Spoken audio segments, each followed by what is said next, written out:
Malaysia tidak seharusnya ketinggalan dalam era digital dan teknologi yang semakin pesat, malah perlu lebih giat mempromosikan inovasi dan teknologi tempatan agar dapat berdaya saing dengan negara-negara serantau dan di pentas dunia. Menerusi teks ucapan Perdana Menteri yang dibacakan Menteri Sains dan Teknologi, dengan mengambil contoh peningkatan negara lain, Malaysia perlu membangun dan memasarkan penyelesaian inovatif tempatan. Selain membimbing bakat tempatan sekaligus menumpukan penyelesaian inovatif yang lestari.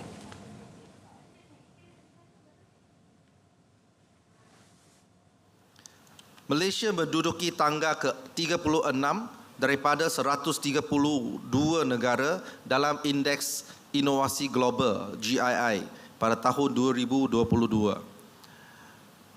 Aktiviti inovasi perlu dijadikan keutamaan dalam meningkatkan pertumbuhan ekonomi negara dan kita perlu mengambil pengajaran daripada negara-negara lain.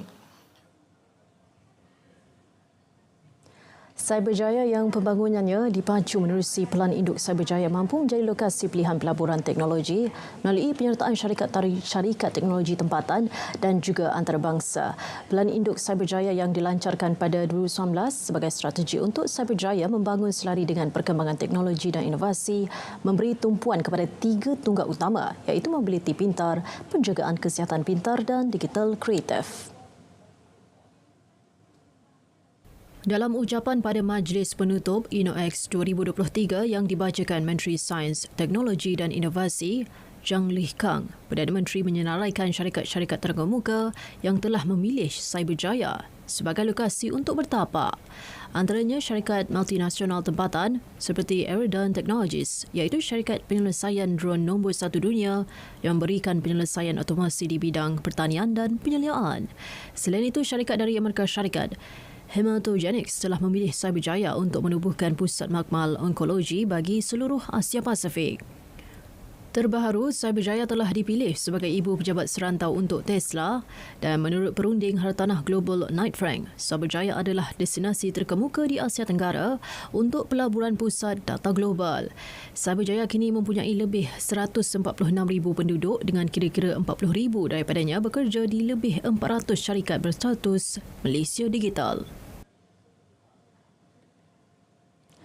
Percubaan operasi bagi kos wanita untuk perkhidmatan transit aliran mas MRT laluan Kajang akan dimulakan hujung bulan ini. Menteri Pengangkutan Anthony Loke berkata, jika inisiatif itu dapat dilaksanakan dengan baik, pihaknya sedia memperluas usaha berkenaan kepada perkhidmatan train di laluan lain. Pengenalan inisiatif itu berikutan peningkatan kes gangguan seksual di dalam mod pengangkutan tersebut. Setiap kos itu mampu memuatkan lebih 100 wanita pada satu masa. Sebelum ini, media melaporkan Kementerian Pengangkutan akan memperkenalkan sebuah kos wanita bagi MRT laluan Kajang demi keselesaan dan keselamatan penumpang golongan itu. Pada 28 April 2010, Kereta Api Tanah Melayu Berhad memperkenalkan kos wanita yang menggunakan warna merah jambu untuk menarik perhatian penumpang wanita yang merangkumi 60% pengguna. Mesyuarat khas Dewan Rakyat yang bersidang 6 hari bermula Isnin ini bakal tertumpu kepada pembentangan kajian separuh penggal Rancangan Malaysia ke-12 KSP RMK-12 oleh Perdana Menteri. KSP RMK-12 itu disediakan bagi mengukur pencapaian pada 2021 hingga 2022 serta hala tuju 2023 hingga 2025 ke arah mencapai negara mampan, sejahtera dan berpendapatan tinggi dengan mengambil kira cabaran domestik dan trend global semasa.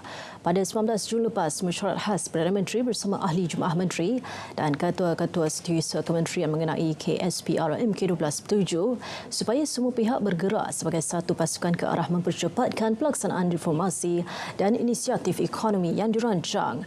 Perdana Menteri yang juga Menteri Kewangan dalam perkongsian di Facebook menyatakan mesyuarat khas itu untuk membincangkan hala tuju baharu dalam KSP RMK-12 bagi memastikan ekonomi negara kekal kukuh dan berada di landasan yang tepat ke arah mencapai agenda Malaysia Madani.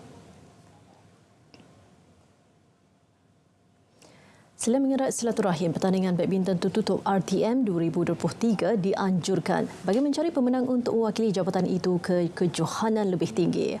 Pertandingan berlangsung 2 hari bermula hari ini melibatkan 90 peserta dengan 45 pasangan berentak merebut gelaran juara bagi 2 kategori iaitu bergu lelaki dan campuran. Edisi kali ini turut menerima penyertaan daripada RTM, negeri dan jemputan luar. Kita bukan sahaja nak merapat dan juga mengenal antara satu sama lain dan juga menyihatkan tubuh badan kaki tangan kita, tetapi fokus kita adalah bukan saja di sini habis di tempat tertutup ini, malah kita akan cuba mencari kaki tangan yang ada talent untuk kita keluar daripada kawasan kita. Beliau ditemui media selepas menyaksikan perasmian pertandingan badminton tertutup RTM 2023 yang disempurnakan Presiden Kelab Sukan dan Rekreasi RTM, Puteri Juliana Yaakob di Pusat Rekreasi Angkasa Puri, Kota Media. Baik, sedikit perkembangan sukan. Atlet lompat jauh para negara Zulkifli Abdullah menyasarkan mara ke final pada Sukan Para Asia 2022 di Hangzhou, China. Jelas beliau, pengalaman beraksi pada edisi lepas telah mematangkan dirinya untuk tampil dengan lompatan lebih jauh. Zulkifli yang akan beraksi dalam acara lompat jauh T20 mengakhiri saingan di kedudukan keempat pada Sukan Para Asia di Jakarta 2018 dengan dibezakan hanya 0.1 cm daripada pemenang gangsa. Sasaran saya buat yang terbaik lah. Ya, sebab last Asian Games 2018 tu dekat Jakarta saya tersasar sikit daripada saya punya expectation. Sebab dah saya kedudukan nombor 4. Hanya beza 0.1 cm untuk bronze. Saya nak tebus balik saya punya, dan saya akan target lagi jauh lagi lah. Ya. Sekurang-kurangnya ada pingat lah. Sukan Para Asia 2022